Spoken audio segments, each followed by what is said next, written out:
All right, guys. So The Hill is reporting here that MSNBC has picked Rachel Maddow's replacement, and it's going to be Alex Wagner. So let me read you a little bit about this here. Alex Wagner is returning. Is returning to the spotlight on MSNBC, replacing Rachel Maddow 4 days a week. What is up with The Hill? You got to get your shit together, man. This is gross.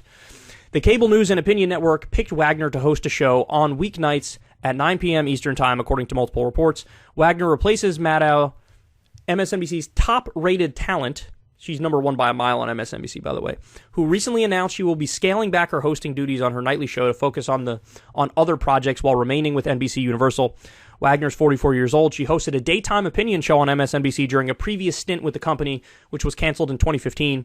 She recently rejoined the network as a political analyst and has worked as a guest host for Maddow and other anchors in primetime since. Quote, "This is not a show where our hair is on fire and we're yelling past each other, and we're creating these manufactured moments of tension." Rashida Jones, president of MSNBC, told the New York Times in reference to the vision of Wagner's show, "I really want the takeaway from this show to be a better understanding of what's happening in the world." Jones did not consult with Maddow about her replacement, the network's president said. Wagner's new Tuesday through Friday program will reportedly debut later this summer and has yet to be named.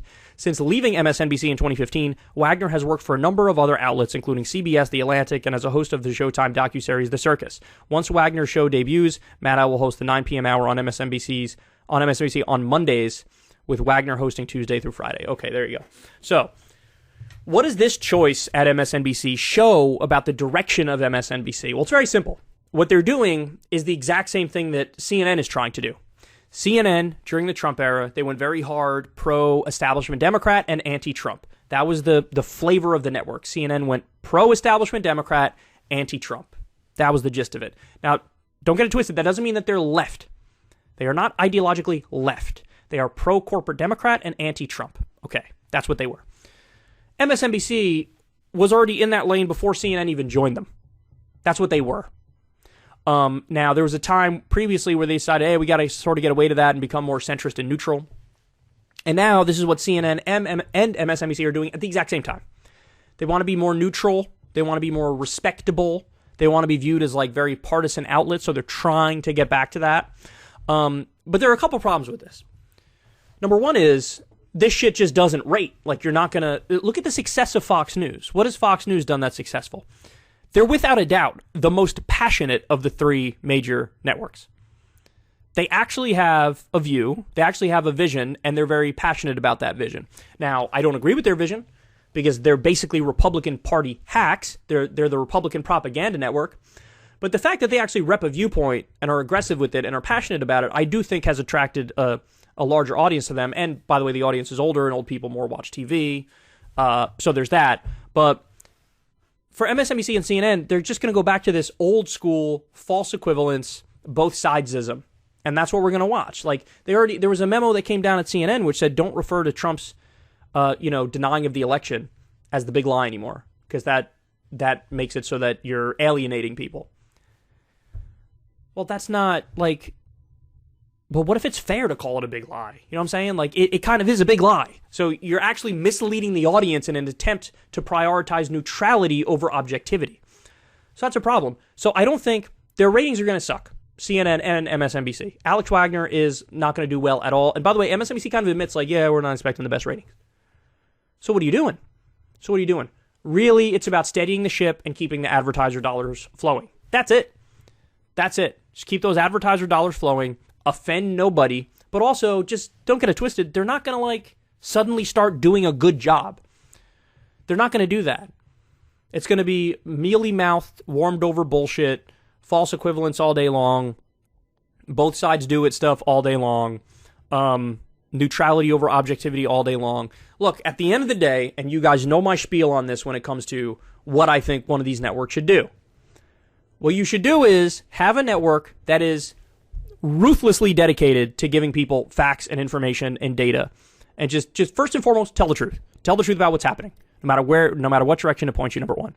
But then number two, why not take somebody who has proven themselves through the new media and independent media route, and then give them a shot in the main networks? Because guess what, in order to make it in new media and independent media, certainly in the past, now they've kind of rigged it and the algorithms are all messed up, but in the past, it was a true free market.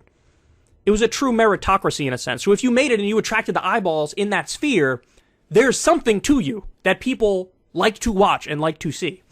So why not pick one of a number of battle-tested new media people, put them there, make sure they're dedicated to the facts and honesty and integrity and authenticity, but then also, yes, let them have an opinion. Let them have an opinion. And so you'll get a unique opinion, you'll get charisma, and you'll get the truth. That's all you could ask for, but they'll never do it. And here's the reason why.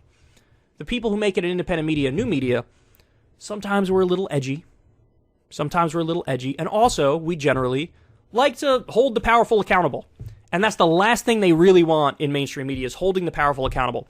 Are you really going to have corporations dumping advertiser dollars, tens of millions of advertiser dollars with one of these cable news outlets, when the outlet's biggest host is out there saying, raise the taxes of those corporations every night?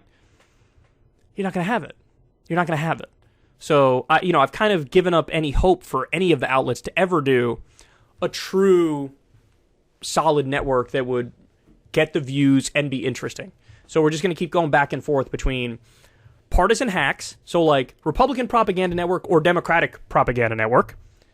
Like, those are the options. Or false equivalence, neutrality bullshit. Like, those are the only options. You're never going to get, like, a good network. But you know what? Hey, that's why new media exists. That's why independent media exists. Again, the only problem is with the algorithms and the rigging, it sort of makes it so we got two hands tied behind our back. So, I mean, we can only try to break through or try to change the algorithms or whatever, but there will never be a true outsider inside, which is why now you have Alex Wagner filling in for Rachel Maddow. If you want to see me and Crystal Ball interview legends like Noam Chomsky, Cornel West, and more, subscribe to Crystal, Kyle, and Friends on Substack.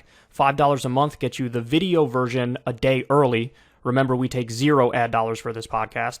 Or you can sign up on Substack for free and get the audio version a day later. Link in the video description box below.